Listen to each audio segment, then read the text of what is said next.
Klinik nümunə: pasient kişi, yaşı 78, həyat anamnezində prostat vəzin transuretral rezeksiyası, daha sonra kəskin sidik saxlanılmasına görə trakar sistostomiya icra olunub.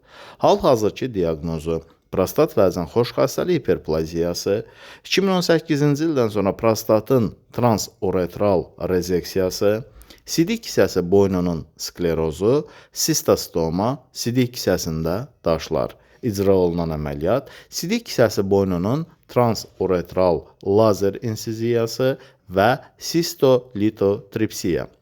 Prostat vəzin xoşxassəli hiperplaziyası nədir?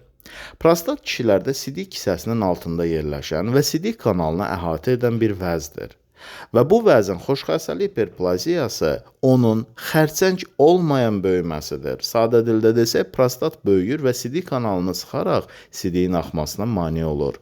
Niyə yaranır? Əsas səbəbi yaşlanma və hormon dəyişiklikləridir. 50 yaşdan sonra kişilərdə tez-tez rast gəlinir. Testosteron və dihidrotestosteronun təsiri, genetik meylliyi unutmamaq lazımdır. Patogenezi: prostat hüceyrələri çoxalmağa başlayır, vəzin həcmi artır, sidik kanalına təzyiq edir, sidik axını çətinləşir. Nəticədə sidik kisəsi tam boşalmır və tədricən problem dərinləşir. Əlamətləri iki qrupa bölünür: obstruktiv, yəni tıxayıcı və irritativ, yəni qıcıqlandırıcı əlamətlər. Obstruktiv əlamətlərə sidik axınının zəifləməsi, sidiyə gec başlama, sidiyin kəsik-kəsik gəlməsi, sidikdən sonra damcı-damcı gəlmə hissi, tam boşalmama hissi aid edilir. İrritativ əlamətlərə tez-tez sidiyə getmə, gecə sidiyə qalxma, təcili sidiyə getmə hissi aid edilir. Ağır hallarda kəskin sidik saxlanılması, sidik kisəsində daşlar və böyrəklərə təsirlər başlayır. Bəs sidik kisəsi boynunun sklerozu nədir? Sidik kisəsi boynu, sidik kisəsi ilə sidik kanalının birləşdiyi hissədir. Skleroz isə bu nahiyədə çapıq, yəni fibroz toxumanın əmələ gəlməsi və daralma deməkdir. Sadə dildə desək, sidik kisəsinin çıxış qapısı daralır və sidik normal axa bilmir. Niyə yaranır? Ən çox səbəbi prostat əməliyyatlarıdır.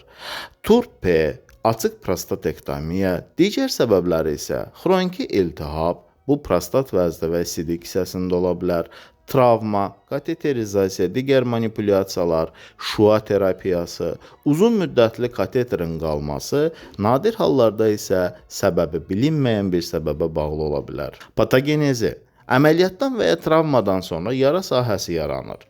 Sağalma zamanı çapıq toxuma formalaşır və bu toxuma elastik deyil, tədricən daralır.